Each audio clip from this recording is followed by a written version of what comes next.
A paz do Senhor, meu querido irmão. Seja bem-vindo ao meu canal para mais uma videoaula das lições bíblicas de adulto da CPAD. Nesse primeiro trimestre do ano de 2023, onde estamos estudando a respeito do avivamento, né? A revista desse trimestre que tem o tema Aviva a Tua Obra, o chamado das Escrituras ao quebrantamento e ao poder de Deus, né? Estamos estudando nesse trimestre essa revista. Na lição passada estudamos a respeito do avivamento no Antigo Testamento. Hoje estaremos estudando a respeito do avivamento no Novo Testamento. Hoje é a lição 3, que será estudada presencialmente na Escola Bíblica Dominical no dia 15 de janeiro de 2023. E tem o título, O Avivamento no Novo Testamento. Na lição passada nós vimos o do Antigo Testamento, e ali a gente viu que no Antigo Testamento, com o povo de Israel, né, Deus ele levantou alguns personagens em situações diferentes ao longo da história do seu povo. A gente viu na libertação do Egito com Moisés, vimos também ali no período dos juízes com Samuel, no período dos reis com Josias, e também pós-cativeiro com Neemias. Então, em cada situação, em cada contexto, Deus levantava alguém, né? Claro, esses 4 personagens foram estudados, mas outras vezes Deus também levantou homens ali que levaram o seu povo a buscá-lo, né? Levaram ali o povo de Deus a buscar a Deus para obter da sua parte o verdadeiro avivamento. Então, a gente viu que Deus, em várias situações no Antigo Testamento, mandou o avivamento sobre o seu povo. Claro que aí, limitados, né, a um período de tempo, né? Então o povo voltava novamente a pecar contra Deus, e aí era necessário um novo avivamento. Deus ia lá, levantava outra pessoa, outro personagem, e ele ia e levava o povo de volta a Deus, né, trazendo um avivamento sobre o seu povo.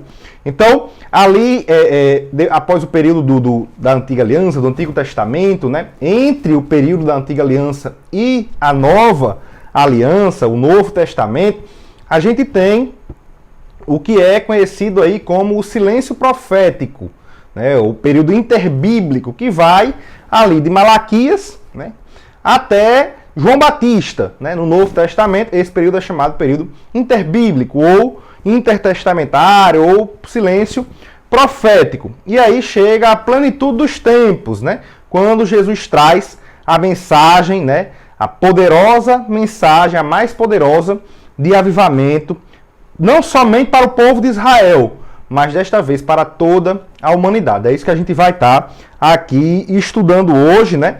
Até porque, através da grande comissão, o Senhor Jesus ele comissionou os seus discípulos, todos aqueles que se tornariam seus discípulos, a ir por todo mundo e pregar o evangelho a toda a criatura, ou seja, levar essa mensagem que ele trouxe, essa poderosa mensagem de avivamento, a toda a criatura. E ela chegou até nós através dos 27 livros do Novo Testamento, trazendo então ali a mensagem de avivamento do Senhor Jesus Cristo, a mensagem que Deus ele enviou através do Senhor Jesus. Então aqui a gente vai ver, né, esse panorama geral a respeito do avivamento do Novo Testamento. Nas próximas lições, né, na lição de número 4, na lição 5, na lição de número 4, na lição 6, na lição 7, iremos ver personagens, né, e também na lição 5, né, aqui que fala da igreja, né, iremos ver então personagens do Novo Testamento, né, individualmente, o avivamento trazido por meio de cada um deles. No caso, Jesus na lição 4, a igreja na lição 5, e aí na lição 6, Pedro, e também na lição 7, através de Estevão. Então essa lição de hoje é mais uma lição panorâmica, onde a gente vai ter aí uma visão panorâmica a respeito do avivamento do Novo Testamento em cada um dos livros do Novo Testamento, né? Como é que Deus manifesta através da mensagem do livro o avivamento. Então aqui o textuário da lição está no capítulo 4 de João, no versículo 10, que inclusive está também na leitura bíblica em clássica, no capítulo 4 de João, que diz: Jesus respondeu-lhe e disse-lhe: se tu conheceras o dom de Deus, e quem é o que te diz, dá-me de beber, tu lhe pedirias, e ele te daria água viva. João 4,10. E a verdade prática, a palavra de Deus revela raízes de um verdadeiro avivamento espiritual que perpassa a história. Então aqui, a leitura bíblica em classe, ela vai estar em João, no capítulo 4, do versículo 7 a 15, que vai mostrar, né, aqui nesses versículos, o intuito, o objetivo da mensagem trazida por Jesus, a mensagem do Evangelho, transformação que quer trazer para o ser humano. Isso é o grande avivamento, né, do Evangelho. E a gente vai estar estudando, na verdade, aqui, tendo esse panorama. Então vamos ver todos os livros do Novo Testamento. Então é necessário a gente nomear esses livros, a gente dividir eles em grupos, é assim que a gente vai estudar aqui hoje, e trazer, né, compreender o conteúdo, a mensagem de avivamento presente em cada um deles, né? Então, a gente vai estudar no capítulo 1, ou melhor, no tópico 1, a respeito dos evangelhos. Então, iremos estudar os livros de ver, né, aí rapidamente, né, como é uma lição mais panorâmica, a gente vai ver de forma breve, resumida, do livro de Mateus, Marcos, Lucas e João. No tópico 2, o autor, ele predispõe para falar a respeito do livro de Atos dos Apóstolos. Nós também iremos tratar a respeito disso. Então, nos evangelhos, a gente vai ver, na verdade, aí a chegada dessa mensagem do avivamento, né, através do Senhor Jesus Cristo. Os autores, eles irão abordar de forma geral dessa forma. E no livro de Atos dos Apóstolos, a gente vê a consolidação e a expansão dessa mensagem do avivamento por meio da igreja, né? O Espírito Santo atuando ali na igreja. Por isso, Atos dos Apóstolos ou Atos do Espírito Santo. E aí, no terceiro tópico, nós iremos ver as epístolas, que são as epístolas paulinas e as epístolas gerais, né? Que aí a gente vê instruções de como nós devemos proceder, de como nós devemos andar como igreja para manter o avivamento, se manter avivados, né? Então nós iremos ver isso daí nas epístolas, tanto nas epístolas paulinas quanto também nas epístolas gerais. E para finalizar, o livro de Apocalipse, né, que também está aqui no tópico 3, estudado. Ele divide aqui a lição dessa forma, nos 3 tópicos.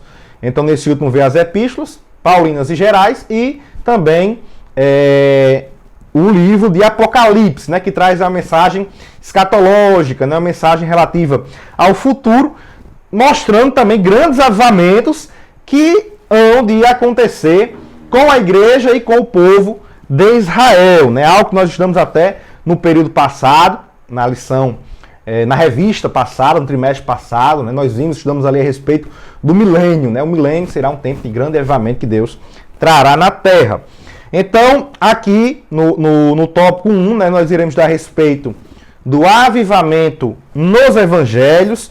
O autor começa falando aqui com o João, mas nós vamos trazer na ordem como está na Bíblia, né? Primeiramente a respeito de Mateus, depois falaremos a respeito de Marcos, em seguida de Lucas e por último falaremos a respeito do avivamento no Evangelho de João. Então o Evangelho de Mateus, ele é conhecido como o Evangelho do Reino, né? Até porque a gente vê ali muito a expressão o Reino dos Céus. Em outros evangelhos a gente vê a expressão Reino de Deus. E muitos têm dúvida em relação a essas duas expressões. Se são as mesmas, são diferentes. Uma se refere a uma coisa e outra se refere a outra, não. Essas expressões são expressões semelhantes. Como Mateus escreveu o Evangelho, né, do Senhor Jesus, inicialmente para o povo judeu, eles têm ali um cuidado para não usar o nome de Deus em vão. Então, ele teve um cuidado de não escrever Reino de Deus, para não ficar repetindo ali durante o Evangelho, como repete muitas vezes. Então, ele utiliza a expressão Reino dos Céus, mas é a mesma coisa do Reino de Deus, né? São expressões intercambiáveis. A gente já havia falado até a respeito disso aqui em lições passadas. E aí, esse Evangelho, ele mostra, né, ali o Senhor Jesus, que é a revelação especial para a humanidade da parte de Deus, mostra que ele trouxe uma mensagem poderosa, né, capaz de causar um grande avivamento para a humanidade, que é a mensagem do Evangelho, as boas novas de salvação. Como em Mateus, no capítulo 4, já inicia, né? O Senhor Jesus já falando no capítulo 4, dos versículos 13 até o versículo 17, onde no versículo 17 ele diz: desde então começou Jesus a pregar e a dizer: arrependei-vos, porque é chegado o reino dos céus. Então a mensagem do Evangelho é uma mensagem de transformação. É uma mensagem que leva o homem a se arrepender daquilo que ele está fazendo contra Deus e se converter, mudar a sua trajetória, se transformar, ser uma nova criatura. Essa é a mensagem que o Senhor Jesus trouxe. Essa é a mensagem do Evangelho. Essa é a poderosa mensagem de avivamento que Deus tem para a humanidade. Veja, o contexto, a situação em que aquelas pessoas estavam ali naquela época. Muitos talvez esperavam um avivamento físico, algo que Deus enviasse alguém, um Messias, para que ele viesse ali numa carruagem com os exércitos e derrotasse o Império Romano e libertasse o povo.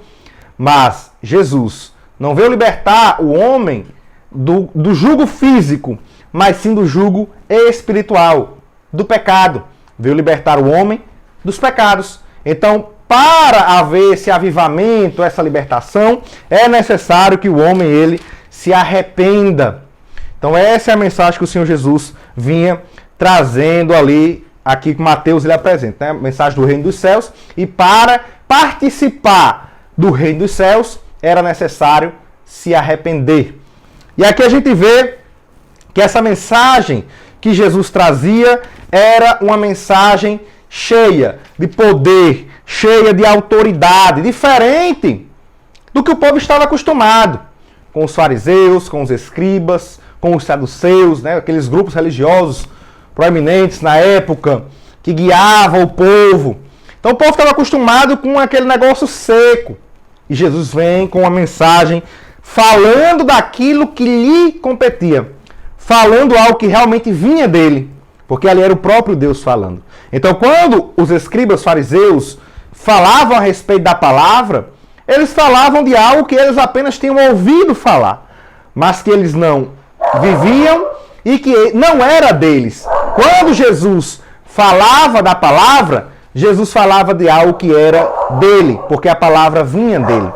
Então aqui a gente vê que Mateus ele fala no capítulo 7, já no final do Sermão do Monte, capítulo 7, versículos 28 e 29, ele diz: e aconteceu que, concluindo Jesus este discurso, a multidão se admirou da sua doutrina, porquanto os ensinava como tendo autoridade e não como os escribas. Né? Então a mensagem que Jesus trazia era uma mensagem cheia de poder, cheia de autoridade. E aqui, até isso é no final do Sermão do Monte, né? E essa passagem do Sermão do Monte, por exemplo, a gente vê vários ensinamentos do Senhor Jesus que conduzem ao verdadeiro avivamento. A gente estudou a respeito do Sermão do Monte no segundo trimestre do ano 2022, né? A gente tem uma playlist até com as aulas ali daquela revista, né? Estudamos todo o Sermão do Monte.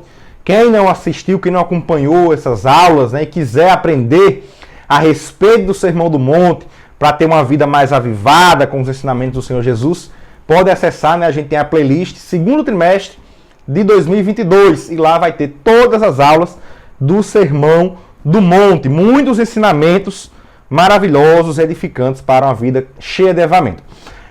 O segundo evangelho, né, é o evangelho de Marcos, né, que é conhecido como o evangelho do servo, até porque ele mostra Jesus ali como servo de Deus, né, atuando de forma incansável e de forma poderosa, né, agindo, né, atuando realmente. Porque o evangelho o evangelho segundo Marcos, né, na verdade, os evangelhos, eles são os evangelhos de Jesus, né? Segundo aí Mateus, segundo Marcos, segundo Lucas, segundo João, cada um com a sua perspectiva, né? Esses três primeiros evangelhos, que é o evangelho de Mateus, de Marcos e de Lucas, são chamados de evangelhos sinóticos, porque tem um ponto de vista parecido. Cada um na sua observação, cada um com suas características peculiares, mas trazem a história praticamente ali da mesma forma, né? Tem muitas semelhanças entre esses evangelhos, são chamados sinóticos. E o outro evangelho é o evangelho de João, ou melhor, o evangelho segundo João, né? A gente tem esse vício, né? Acaba falando evangelho de, mas é o evangelho de Jesus segundo, né? Mateus, segundo Marcos, segundo Lucas, segundo João. Então aqui a gente vê que o evangelho segundo Marcos, ele dá destaque aos milagres de Jesus. A gente vê muitos milagres realizados por Jesus em detrimento dos seus ensinamentos, que nos outros evangelhos, né, eles priorizam os ensinamentos de Cristo, as parábolas, os sermões que o Senhor Jesus dava. Então no evangelho de Marcos a gente vê mais a ação, né, ele servindo, ele atuando. Por isso, Marcos é conhecido como o evangelho do servo. Então a gente pode observar Jesus como servo no Evangelho segundo Marcos em 3 dimensões, né? O autor ele traz até aqui na revista, né? O servo vencedor, o servo sofredor e o servo triunfante, né? Cada um, né, seguindo aí uma ordem cronológica, né? Inicialmente um servo vencedor, depois sofredor e depois triunfante. Primeiro vencedor, aí a gente vê sobre as enfermidades, né? Então Jesus curou leprosos, e aí tem as referências, né? Então, ao longo do livro do Evangelho segundo Marcos, né? Marcos capítulo 1, versículos 40 a 45, Jesus curando leprosos. Capítulo 2, versículos 1 ao 12, curando paralítico. No capítulo 8, 22 ao 26, no capítulo 10, do 46 ao 52, curando cegos. Também curando deficiente, em Marcos 3, do 1 ao 12. E também curando ali a mulher com um fluxo de sangue, né? Com a hemorragia crônica, né? Ali em Marcos capítulo 5, versículos 21 a 34. E outros milagres também que foram aí realizados. Então Jesus, ele foi vencedor sobre as enfermidades, né? Curando todas as pessoas. Por onde passava, Jesus ia curando. Isso que se tem registrado, né? Fora os outros milagres que não foram registrados. Também vencedor sobre os demônios, né? Jesus libertou ali o endemoniado de Cafarnaum, o endemoniado gadareno, tudo isso registrado ali no livro de Marcos, né? A gente tem aqui as referências, mas para não tomar muito tempo a gente vai apenas citando, né? Curou também ali a filha da mulher cananeia, né? Endemoniada, curou aquele jovem lunático que estava com a casta de demônios. Mostra também Jesus como servo vencedor, ele ali tendo poder sobre as forças da natureza. A gente vê ele acalmando a tempestade, depois ele andando sobre o mar e acalmando outra tempestade. A gente vê mais à frente ele multiplicando ali os pães e os peixes, né, alimentando uma multidão, cerca ali de 5.000 homens, fora as mulheres e as crianças. Então, realmente o servo vencedor. Vencedor também sobre a morte, né? A gente vê a ressurreição ali da filha de Jairo, no capítulo 5, versículos 35 a 43. Isso que está registrado em Marcos, né? Fora outras ressurreições também que foram registradas em outros evangelhos, né? Mostra também Jesus como servo, além do servo vencedor, como um servo sofredor, né? Após fazer todas essas coisas boas que ele realizou, esses milagres, né? Esses sinais, essas maravilhas que foram feitas, Jesus despertou, principalmente na liderança daquela época, inveja naqueles homens. A maldade no coração daqueles homens, ela despertou diante do que Jesus vinha realizando. Fez somente o bem, mas ainda assim, aqueles homens, eles ali se rebelaram contra ele. E foi traído por um dos seus apóstolos, né? Está lá em Marcos, no capítulo 14, né? Versículos 1 ao 2, eles intentando matar a Cristo, a liderança. E nos versículos 10 e 11, eles ali comprando, né, Judas para que traísse o Senhor Jesus. Então a gente vê que depois da Páscoa e da Santa Ceia, né, ali Jesus ele foi preso injustamente. Está lá em Marcos, no capítulo 14, do 43 ao 52. Em seguida, Pedro negou-lhe 3 vezes. Então aí realmente sofrendo diante de tudo isso. Em seguida, ele foi ali humilhado, teve o seu rosto cuspido, foi espancado, foi colocado nele uma coroa de espinhos, lá em Marcos capítulo 15, do 1 ao 20, tem tudo isso. E em seguida, a partir do versículo 21 do capítulo 15, ele foi levado ao Calvário e ali ele foi crucificado. Então Jesus, como um servo sofredor, que sofreu e sofreu ali calado, suportando aquilo para o qual ele foi designado.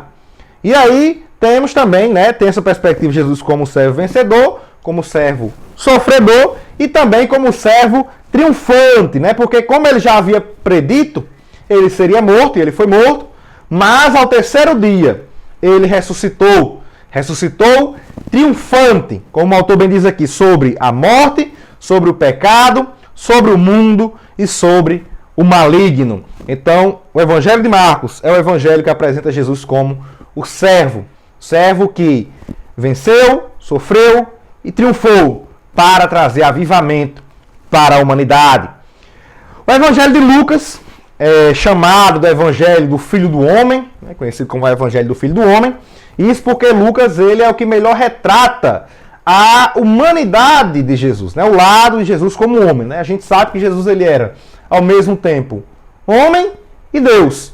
E Lucas ele retrata da melhor forma, né, o evangelista que melhor retrata ali Jesus, o lado humano do Senhor Jesus. E ele registra aqui, né, em Lucas, a partir do prenúncio do avivamento que viria.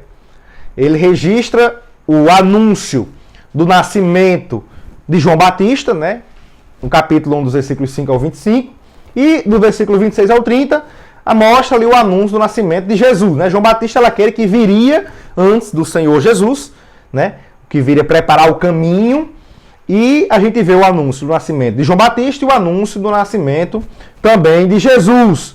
E aí a gente vê, Lucas ele faz questão de registrar a alegria do recebimento desse anúncio, né? Os louvores que foram ali entoados pelos pais de João Batista e também o chamado Magnificar de Maria, né? Louvando a Deus ali ao receber esse anúncio de que viria o maior avivamento da história da humanidade e viria através dela, né? Ali o Senhor Jesus veio através dela, ela ficou realmente ali maravilhada com aquilo, né? E entoou esse louvor que é conhecido como Magnificar, é o Magnificar de Maria. A gente vê então que Lucas ele faz o registro disso tudo. Em seguida a gente vê ali, a partir do capítulo 2, o nascimento do Senhor Jesus, né? A gente vê o nascimento de Cristo e ali é anunciado o seu nascimento aos pastores que estavam ali em Belém, naquela noite, estavam pastoreando. Então vem um anjo do Senhor, anuncia ali que é chegado um tempo de grande alegria, né? Nos versículos seguintes, né? Do versículo 10 até o 14, a gente vê o anúncio ali para eles, o maior e mais poderoso avivamento que haveria de chegar, né? Como a gente falou, os evangelhos vieram ali após Jesus veio, após esse período, né, interbíblico, esse silêncio profético, e ali aqueles pastores, né, há tempos sem ouvir um profeta da parte de Deus, vem um anjo do Senhor e lhes anuncia: chegou o grande avivamento da parte de Deus para a humanidade, né? Um momento de maior alegria, a chamada plenitude dos tempos, né? Jesus trazendo o mais poderoso avivamento, né? Um avivamento que trazia salvação, que traz cura, que traz libertação e que traz transformação para a vida do homem, né? O objetivo do avivamento trazido por Cristo dos evangelhos é restabelecer a comunhão entre Deus e o homem caído. Esse é o objetivo do evangelho trazido pelo Senhor Jesus Cristo. E por último, o evangelho de João, né, que no caso aqui o autor coloca como primeiro ponto do tópico 1. Né? A gente trouxe aqui na ordem cronológica, né? Na ordem que está na Bíblia, na verdade, né? Dos livros dispostos na Bíblia, na verdade.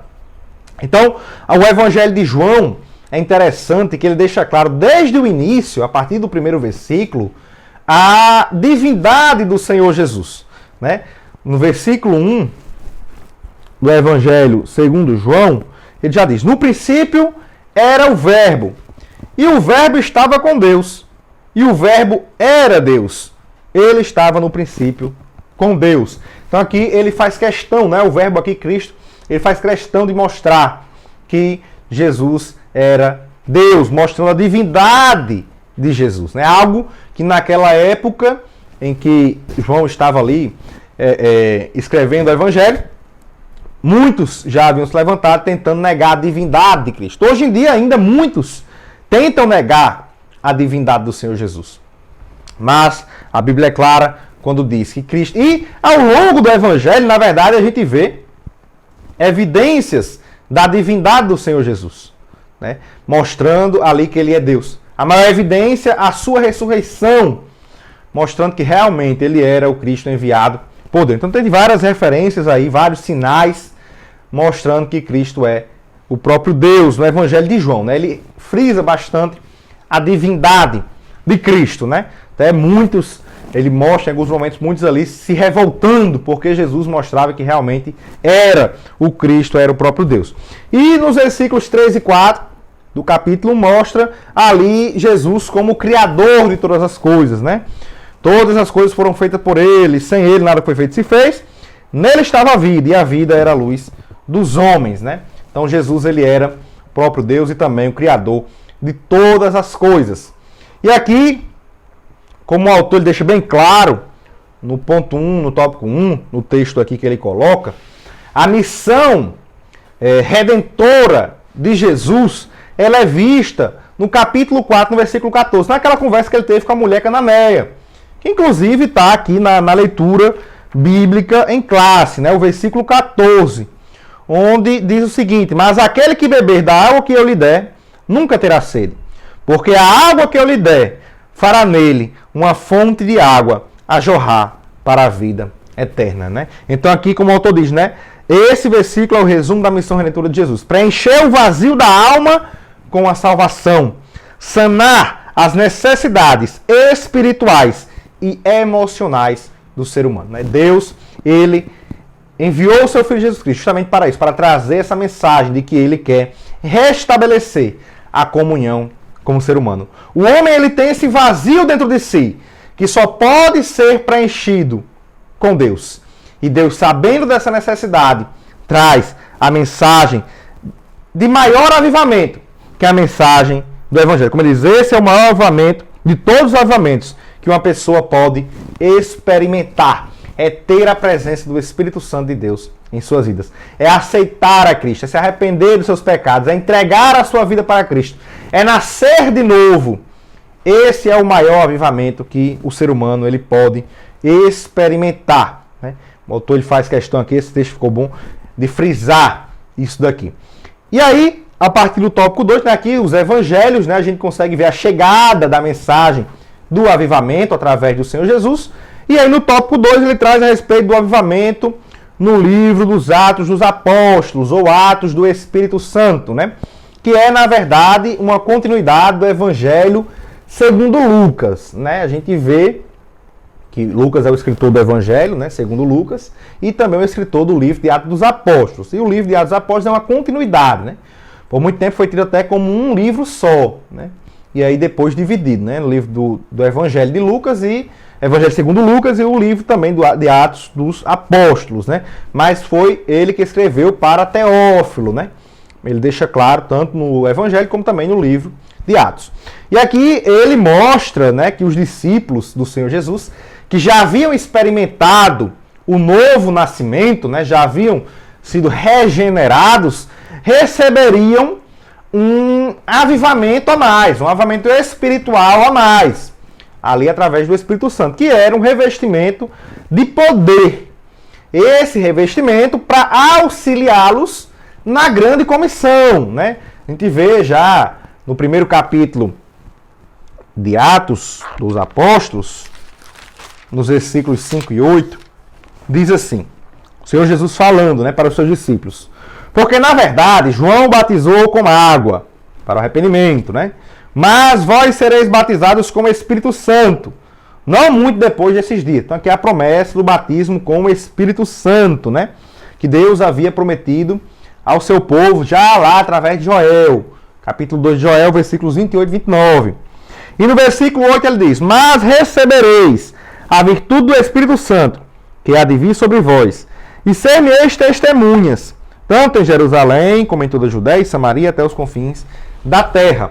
Então a gente vê que o objetivo do recebimento de poder do Espírito Santo de Deus, né, o cumprimento da promessa do batismo no Espírito Santo da parte de Deus, ele vinha para trazer um poder à igreja, para que a igreja pudesse pregar a palavra de Deus, levar a palavra de Deus até os confins da terra, né, a todo o mundo, para que a igreja também pudesse, como a gente vê até ali na grande comissão, o Senhor Jesus falando, né, curar os enfermos, para que eles pudessem libertar os oprimidos do maligno, né? Esse é o propósito do batismo no Espírito Santo, né, que fala ali no livro de Atos dos Apóstolos, né? Esse grande avivamento trazido na história já no início ali da igreja, né? E que trouxe resultados de imediato, né? Quando houve ali no dia de Pentecostes o batismo no Espírito Santo, né? Ali Pedro, cheio de poder, começou ali a pregar a palavra de Deus e muitas almas aceitaram a Cristo, né? Ali aproximadamente 3.000 almas, né? Como está lá em Atos, no capítulo 2, os versículos 38 ao 41, que diz assim: E disse-lhes Pedro, arrependei-vos e cada um de vós seja batizado em nome de Jesus Cristo, para perdão dos pecados, e recebereis o dom do Espírito Santo. No caso, o objetivo da mensagem é o arrependimento dos pecados e a conversão ao Senhor Jesus Cristo. Esse é o objetivo de aceitar a mensagem do Evangelho. Porque a promessa vos diz respeito a vós e a vossos filhos e a todos os que estão longe, a tantos quanto Deus, nosso Senhor, chamar. E com muitas outras palavras, isto testificava e os exortava, dizendo: Salvai-vos desta geração perversa. De sorte que foram batizados os que de bom grado receberam a palavra, e naquele dia agregaram-se quase 3.000 almas, né? Então Deus, ele realmente fez algo poderoso através do Espírito Santo, através dos seus apóstolos ali na igreja primitiva, né? E Deus tem isso para nós também hoje, né? Nós que somos igreja de Deus, Deus tem o Espírito Santo para nos dar. O batismo no Espírito Santo está disponível para aqueles que querem, para aqueles que buscam revestimento de poder. Agora, com o propósito, deixando bem claro, né? A gente falou já aqui, de anunciar o Evangelho do Senhor Jesus Cristo, de fazer o bem, de curar os enfermos, de libertar aquelas pessoas que estão sendo oprimidas pelo inimigo. Esse é o propósito do batismo no Espírito Santo, certo? Não é para ficar dentro de 4 paredes, pulando de lá para cá. O propósito é anunciar o Evangelho do Senhor Jesus Cristo. Então aqui no tópico 3, o autor ele fala a respeito do avivamento nas epístolas no livro de Apocalipse. As epístolas paulinas de Paulo, nas epístolas gerais ou universais e também no livro de Apocalipse. E a gente vê que o avivamento nas epístolas paulinas e também nas epístolas gerais, né, o avivamento trazido por Jesus nos evangelhos, e isso a gente também vê também em Atos também, ele se expandiu das terras de Jerusalém e alcançou todas as partes da terra, né? Então a gente vê isso em Atos dos Apóstolos e vemos isso nas epístolas também ali, que são de igrejas ou de pessoas que estão, que são mencionadas no livro dos Atos dos Apóstolos. Então a gente vê que o avivamento ele não veio somente para o povo de Israel, somente para o povo judeu. Ele veio para toda a terra, ele veio para toda a humanidade. Esse avivamento trazido pelo Senhor Jesus Cristo, né? E o próprio batismo no Espírito Santo, né? Então vemos aí, né, que Paulo, nas epístolas que ele escreveu, ele tem que lidar aí com situações específicas em cada uma dessas epístolas. Mas o foco dele, apesar de ser situações diferentes, é sempre o de manter aquelas pessoas ou aquelas igrejas avivadas na caminhada cristã e aguardando a volta do Senhor Jesus, né? O objetivo de Paulo é esse, é manter, através de ensinamentos, né, aquelas pessoas ali avivadas, obedecendo os ensinamentos do Senhor Jesus Cristo. As epístolas ou as cartas de Paulo, né, elas podem ser divididas aí em 3 tipos de cartas. São as cartas eclesiásticas, né, que são as cartas escritas a igrejas, as cartas da prisão, Paulo escreveu quando estava preso, por volta do ano 62 depois de Cristo, e também as cartas pastorais, né, que Paulo escreve direcionando a líderes, a pastores ali de igrejas, né?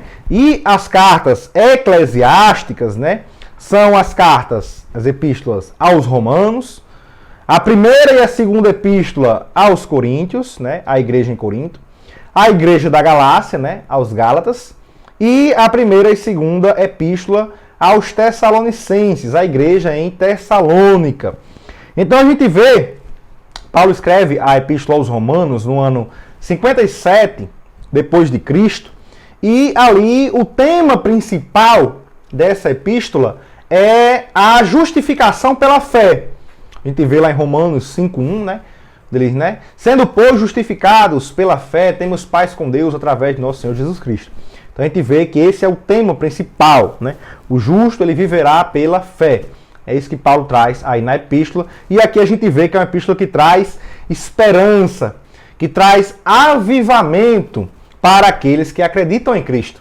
Porque lá em Romanos, no capítulo 6, versículo 23, Paulo diz: porque o salário do pecado é a morte, mas o dom gratuito de Deus é a vida eterna por meio do Senhor Jesus Cristo, por meio de Jesus Cristo nosso Senhor.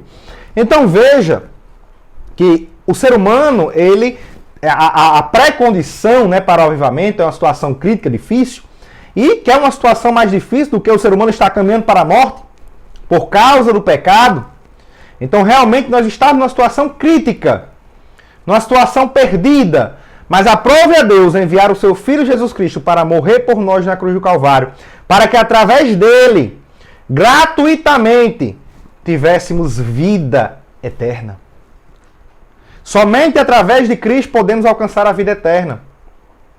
Então é uma mensagem de esperança, é uma mensagem de poderoso avivamento para aquele que estiver caído, desanimado, desesperado, porque acha que não tem solução para a sua vida. Cristo é a saída. Cristo é a solução. Essa é a mais poderosa mensagem de avivamento da parte de Deus. Então Paulo escreve a respeito disso no livro, na epístola aos Romanos, né? Que é considerado aí por muitos teólogos, né, o mais importante livro da Bíblia, né? Fala e traz muitas doutrinas bíblicas no livro de Romanos. A primeira e a segunda epístola de Paulo aos Coríntios, a igreja de Corinto, que foi escrita aí por volta de 55, 56, do ano 55, 56, depois de Cristo, e traz aí uma mensagem a respeito da salvação, né? Uma mensagem soteriológica, né? Onde a gente vê que Jesus Cristo ele garante que na sua vinda, aqueles que forem fiéis a Ele, esses serão ressuscitados, esses serão glorificados, né? Que é a última etapa do processo da salvação, né? Então Jesus ele traz essa mensagem ali também para a igreja de Corinto, uma mensagem também de esperança, uma mensagem de avivamento. Essa é a mensagem de avivamento para a humanidade, é a mensagem de salvação. A melhor mensagem que alguém pode receber é a mensagem de salvação da sua vida. Porque, como eu já falei, todos nós estamos destinados a morrer. Mas, através de Cristo, podemos ter a salvação para nossas vidas, para a nossa alma. Também escrevendo a igreja de Galácia, em uma das suas cartas eclesiásticas, no ano de 49 depois de Cristo, né, a gente vê aqui que Paulo, no capítulo 5, dos versículos 16 ao 23, fala ali do fruto do Espírito das obras da carne, né? Paulo ele deixa claro que estar avivado é andar em espírito. Porque aquele que anda em espírito não cumpre com as obras da carne. E aquele que anda em espírito tem nele gerado o fruto do espírito. Isso é estar avivado. A gente falou até isso já aqui nas lições iniciais, na lição 2, falamos a respeito do fruto do espírito, que é a evidência do avivamento. O crente avivado é o crente que tem a presença do Espírito Santo na sua vida. Veja, o avivamento espiritual, ele vem através do Espírito Santo. E a única forma de ter o avivamento espiritual em nossas vidas é através do Espírito Santo. É através da presença do Espírito Santo.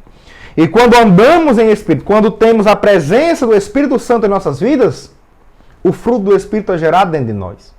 E a gente tem no versículo 22, o amor, paz, longanimidade, mansidão, né, temperança, tudo aquilo ali são o fruto do Espírito que é gerado dentro daquele que aceita a Cristo como Jesus, como Senhor e Salvador. E aí há uma diferença, é bom a gente deixar claro aqui, entre o fruto do Espírito e os dons do Espírito Santo, os dons espirituais. Existem os dons ministeriais também, mas aqui eu quero falar a respeito dos dons, o fruto do Espírito e os dons do Espírito Santo. Porque uma coisa é diferente da outra. Muitos, às vezes, recebem os dons do Espírito da parte de Deus, mas não tem o fruto do Espírito em suas vidas. Veja, ele muitas vezes ele aceita Cristo, está andando ali em Espírito, tem o fruto do Espírito em suas vidas, recebe dons espirituais da parte de Deus, mas depois, quando sai da presença de Deus e passa a praticar as obras da carne, ele não tem mais o fruto do Espírito. Ou você anda no Espírito, ou você pratica as obras da carne. Ou um ou outro. Não existe um meio termo. Não, eu pratico as obras da carne, mas eu ando no Espírito. Não. Ou você anda em Espírito, ou pratica as obras da carne. Ou um ou outro. Não há comunhão entre as trevas e a luz. Então veja que há essa diferença.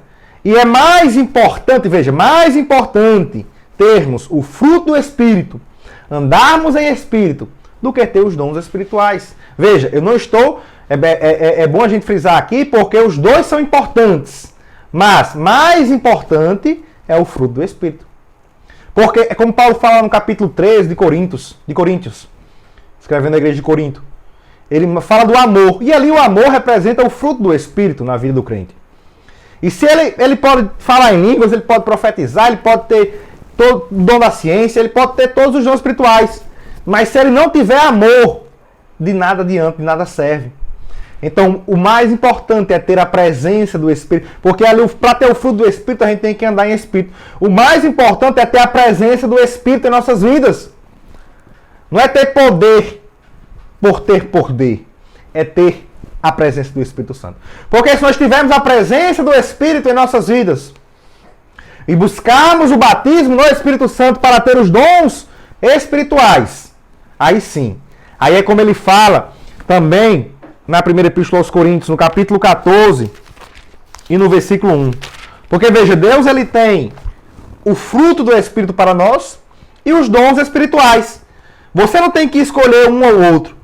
Deus ele tem os dois disponíveis para nós. Nós queremos os dois. Olha o que ele diz no capítulo 14, versículo 1, na primeira epístola aos Coríntios. Segui a caridade, segui o amor. Ou seja, tenha o fruto do Espírito. E procurai com zelo os dons espirituais, mas principalmente de profetizar. Então você veja que Paulo aconselha ter o fruto do Espírito e procurar também ter os dons espirituais. Então, não temos que escolher ou um ou outro, nós temos que ter os dois. Precisamos procurar os dois. Mas que fique claro, quando aceitamos a Cristo, passa a ser gerado dentro de nós o fruto do Espírito, que são atributos comunicáveis de Deus que estão em nós, né? Não em sua plenitude, né? Mas que Deus ele nos proporciona, né? Amor, longanimidade, paz, né? Temperança, né? Então, tudo isso nós temos da parte de Deus para nós, né? Então devemos buscar tanto um como o outro, tanto o fruto do Espírito, quando aceitamos a Cristo, isso já é gerado dentro de nós, quando permanecemos em Cristo, quando andamos em Espírito, e buscar também o batismo no Espírito Santo, né? Devemos buscar porque esse também é um avivamento que Deus tem para nossas vidas. Como eu já falei aqui, o pentecostalismo, ele não o avivamento não é o pentecostalismo, mas o pentecostalismo ele está dentro do avivamento.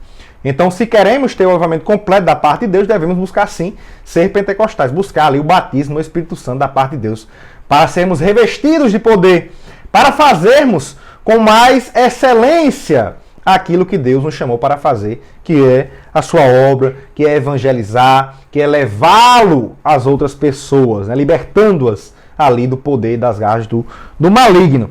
Então veja que Gálatas ele traz essa mensagem que é fundamental, né? Ali mostrando que Paulo fala que para ser avivado tem que ter o fruto do Espírito, tem que andar em Espírito. E também as últimas epístolas ou cartas eclesiásticas, né, que Paulo escreve também a igrejas, são ali as epístolas de a primeira e a segunda epístola de Paulo aos Tessalonicenses, né? A igreja em Tessalônica, escritas ali por volta de 51 e 52 depois de Cristo, né? E o tema é escatologia, é a volta de Cristo, né? É a respeito das coisas futuras, a respeito da volta do Senhor Jesus, e esse tema ele traz esperança para a igreja. E aviva a igreja, porque as pessoas até estavam ali desfalecidas, né? As pessoas estão morrendo e Jesus não voltou, e agora o que vai ser da gente? E Paulo traz essa mensagem de esperança.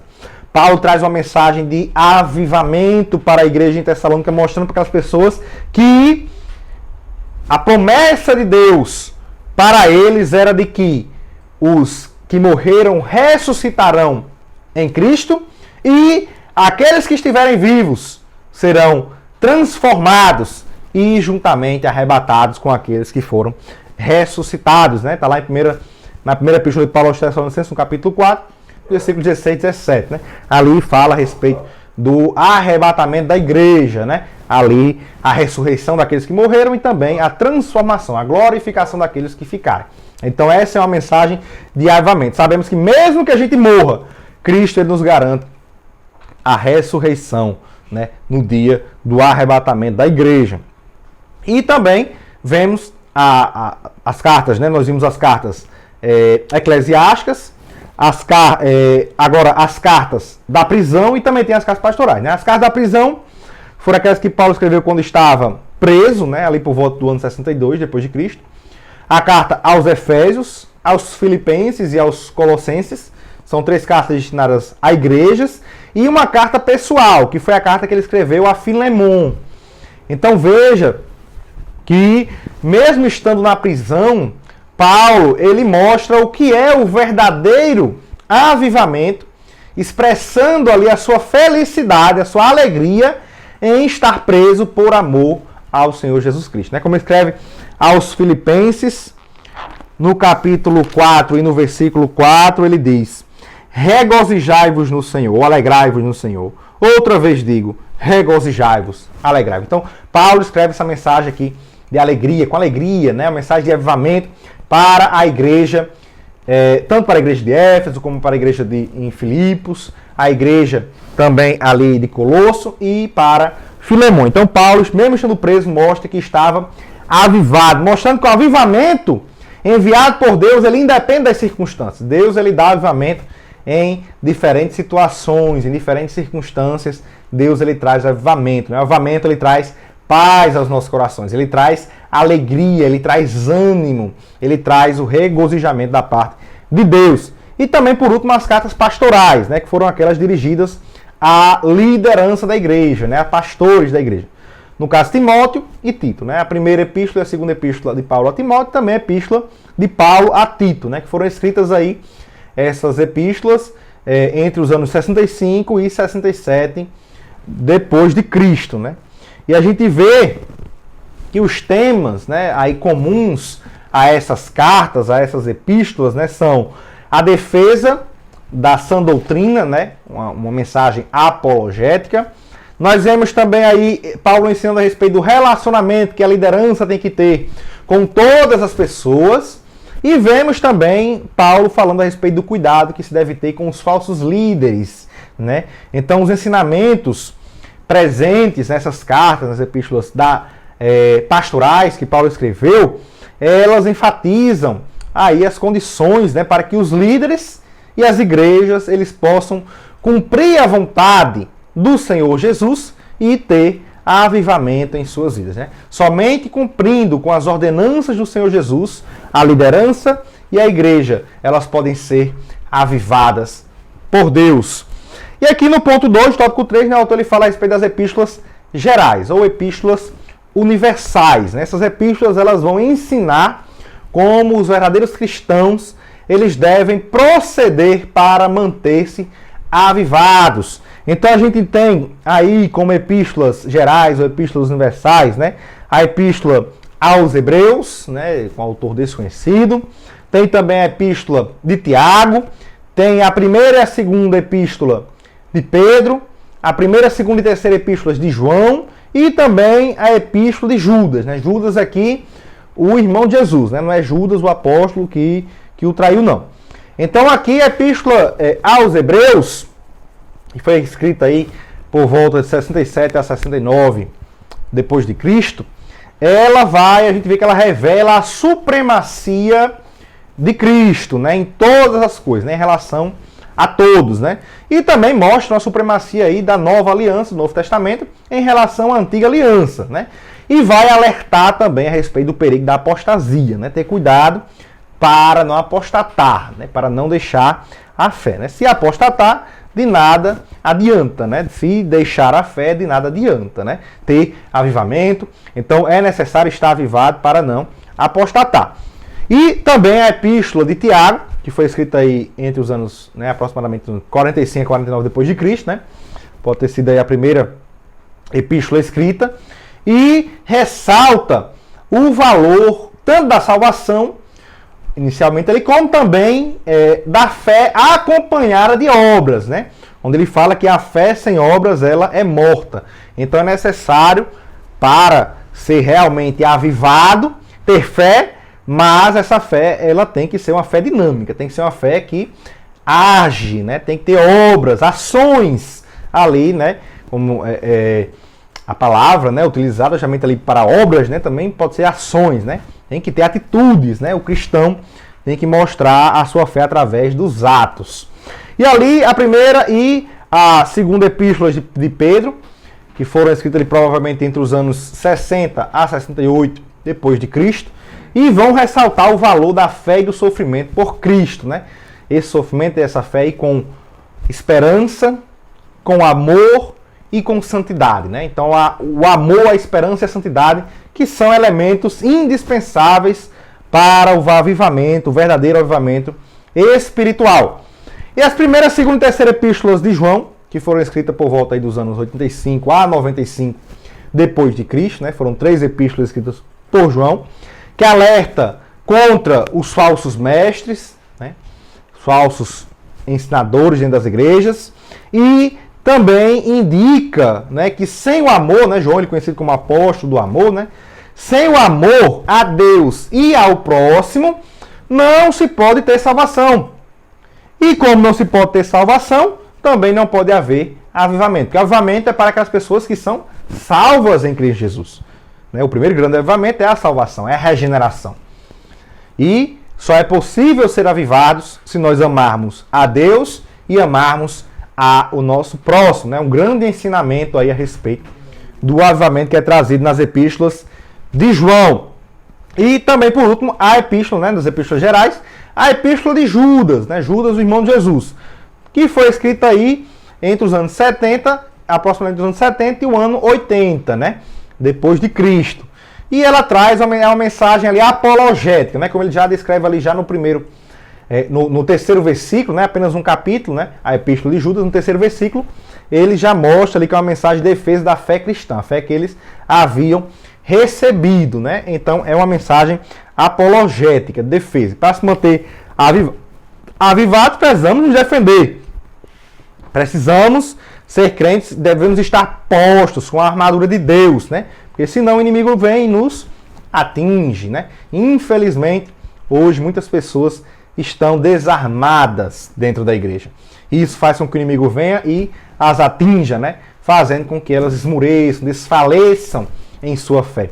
Essas pessoas, elas precisam do avivamento da parte de Deus. E o avivamento, ele traz consigo armas espirituais para que possam suportar as investidas do inimigo e não desfalecer novamente. E aí, por último, o livro de Apocalipse, escrito por João lá na ilha de Patmos, ali por volta do ano 90 ou 96 da nossa atual era, né, depois de Cristo. E são mensagens aí, contém mensagens, né, escatológicas, mensagens a respeito das coisas que ainda irão acontecer, coisas futuras, né? E traz aí grandes mensagens escatológicas de avivamento, né, que hão de acontecer na humanidade. Uma delas, o arrebatamento da igreja, né? A igreja ela vai ser arrebatada. Após o arrebatamento tem o tribunal de Cristo, né, onde serão entregues ali os galardões. E está lá na segunda epístola de Paulo aos Coríntios, capítulo 5, falando a respeito do tribunal de Cristo. E também as bodas do Cordeiro, né, a união entre Cristo e a igreja, né, a união eterna entre Cristo e a igreja.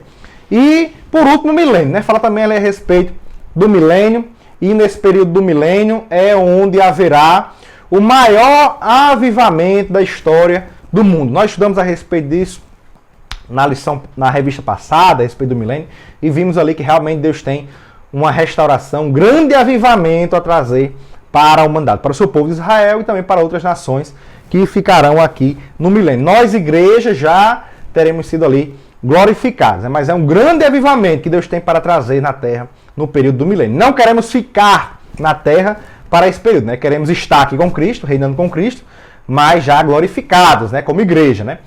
Quem permanecer é que estará aqui na terra para o período do milênio, né?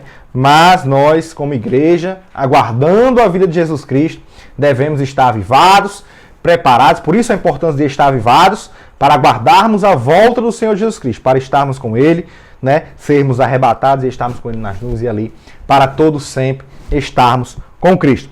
Aqui a conclusão, o autor diz, né, que o Novo Testamento é a revelação de Deus para a sua igreja e a mensagem de salvação para toda a humanidade. Por isso, ao longo desse divino documento, podemos perceber a vontade de Deus para um avivamento genuíno do seu povo. No geral, o Novo Testamento revela o plano de Deus para o mundo, bem como suas diretrizes para que a igreja exerça de maneira avivada a sua missão na terra, né? Então nós devemos buscar estar de acordo com a vontade de Deus para nos mantermos avivados e cumprirmos com a nossa missão deixada pelo Senhor Jesus para que nós a cumpramos aqui na terra. Na próxima lição 4, nós estaremos estudando já aí os personagens, né, a respeito de Jesus, né? O ministério avivado de Jesus, né? Eu acredito que se você ficou conosco até aqui, você gostou desse vídeo, peço então que você curtam, que você compartilhe com os seus amigos, com os seus familiares, com os seus irmãos, para que eles sejam edificados na palavra de Deus, na graça do Senhor Jesus Cristo, né? Não se esqueçam também, nesse domingo, participem presencialmente da Escola Bíblica Dominical. E eu convido você, né, se ainda não é, que se torne um inscrito do nosso canal, né, para que a gente possa alcançar cada vez mais pessoas aqui na plataforma, né, do YouTube e seguir abençoando vidas, né, com esse trabalho que o Senhor Jesus tem colocado em nosso coração. Que Deus abençoe a todos, em nome de Jesus.